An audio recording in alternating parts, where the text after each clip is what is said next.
Harihi Om Shri Gurubhyo Namaha. These slokas are recorded by separating the stanza word by word for easy learning. Please share your feedback in the comment. Kindly subscribe and share with others. Om Namo Bhagavate Vasudevaya. Om Namo Narayanaya. Srimad Narayaniyam, Dashakam 59, Sloka 10. Meaning: Indeed, attachment is a natural part of life. No matter how much effort one puts in, liberation may or may not be achieved. However, for the Gopikas, their attachment to you served as both an obstacle and the means, and through it, they attained liberation. Truly, how fortunate they were.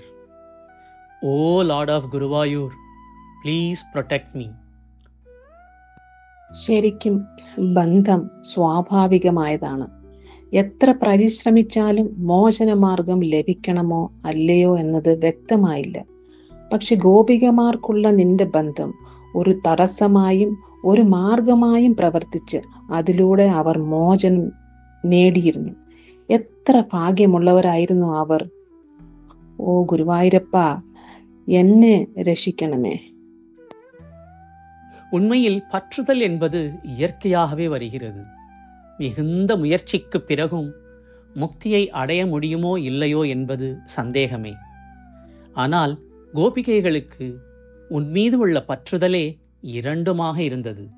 அதாவது பந்தமும் முக்தியுமாக. இறுதியில் உன்மீது உள்ள பரிபூரண பக்தியால் அவர்கள் விடுதலையை அடைந்தார்கள். அவர்கள் எவ்வளவு பாக்கியசாலிகள். ஓ குருவாயூரப்பா, என்னை காப்பாற்று. ஸ்ரீமன் நாராயணீயம், தசகம் 59, ஸ்லோகா 10. ராகஹ தாவத் ஜாயதேஹி ஸ்வபாவாத். ராகஹ தாவத் ஜாயதேஹி ஸ்வபாவாத். ராகஸ்தாவத் ஜாயதேஹி ஸ்வபாவாத். ராகஸ்தாவத் ஜாயதேஹி ஸ்வபாவாத். ராகஸ்தாவத் ஜாயதேஹி ஸ்வபாவாத். மோக்ஷ உபாயः யத்னதः ஸ்யாத் ந வா ஸ்யாத். மோக்ஷ உபாயः யத்னதः ஸ்யாத் ந வா ஸ்யாத். மோக்ஷோபாயோ யத்னதः ஸ்யாन्न வா ஸ்யாத். மோக்ஷோபாயோ யத்னதः ஸ்யாन्न வா ஸ்யாத். மோக்ஷோபாயோ யத்னதः ஸ்யாन्न வா ஸ்யாத். ராகஸ்தாவத் ஜாயதேஹி ஸ்வபாவாத். மோக்ஷோபாயோ யத்னதः ஸ்யாन्न வா ஸ்யாத். ராகஸ்தாவத் ஜாயதேஹி ஸ்வபாவாத். மோக்ஷோபாயோ யத்னதः ஸ்யாन्न வா ஸ்யாத். ராகஸ்தாவத் ஜாயதேஹி ஸ்வபாவாத். மோக்ஷோபாயோ யத்னதः ஸ்யாन्न வா ஸ்யாத். தாசாம் து ஏகம் தத் த்வயம் லப்தம் ஆசீத். தாசாம் து ஏகம் தத் த்வயம் லப்தம் ஆசீத். தாசாம் த்வேகம் தத்வயம் லப்தமாசீத். தாசாம் த்வேகம் தத்வயம் லப்தமாசீத். தாசாம் த்வேகம் தத்வயம் லப்தமாசீத்.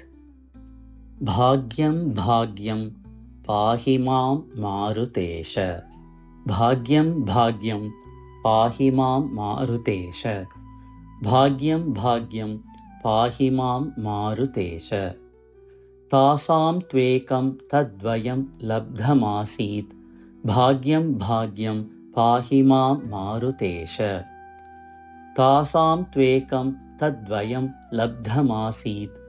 பாக்யம் பாக்யம் பாஹி மாம் மாருதேஷ. தாசாம் த்வேகம் தத்வயம் லப்தமாசீத். பாக்யம் பாக்யம் பாஹி மாம் மாருதேஷ. ராகஸ்தாவத் ஜாயதே ஹி ஸ்வபாவாத். मोक्षोपायो यत्नतः स्यान्न वा स्यात् तासां त्वेकं तद्वयं लब्धमासीत् भाग्यं भाग्यं पाहि मां मारुतेश। रागस्तावज्जायते हि स्वभावात् मोक्षोपायो यत्नतः स्यान्न वा स्यात् तासां त्वेकं तद्वयं लब्धमासीत् भाग्यं भाग्यं पाहि मां मारुतेश। रागस्तावज्जायते हि स्वभावात् मोक्षोपायो यत्नतः स्यान्न वा स्यात् तासां त्वेकं तद्वयं लब्धमासीत् भाग्यं भाग्यं पाहि मां मारुतेश। रागस्तावज्जायते हि स्वभावात् मोक्षोपायो यत्नतः स्यान्न वा स्यात् तासां त्वेकं तद्वयं लब्धमासीत् भाग्यं भाग्यं पाहि मां मारुतेश। रागस्तावज्जायते हि स्वभावात् मोक्षोपायो यत्नतः स्यान्न वा स्यात् तासां त्वेकं तद्वयं लब्धमासीत् भाग्यं भाग्यं पाहि मां मारुतेश।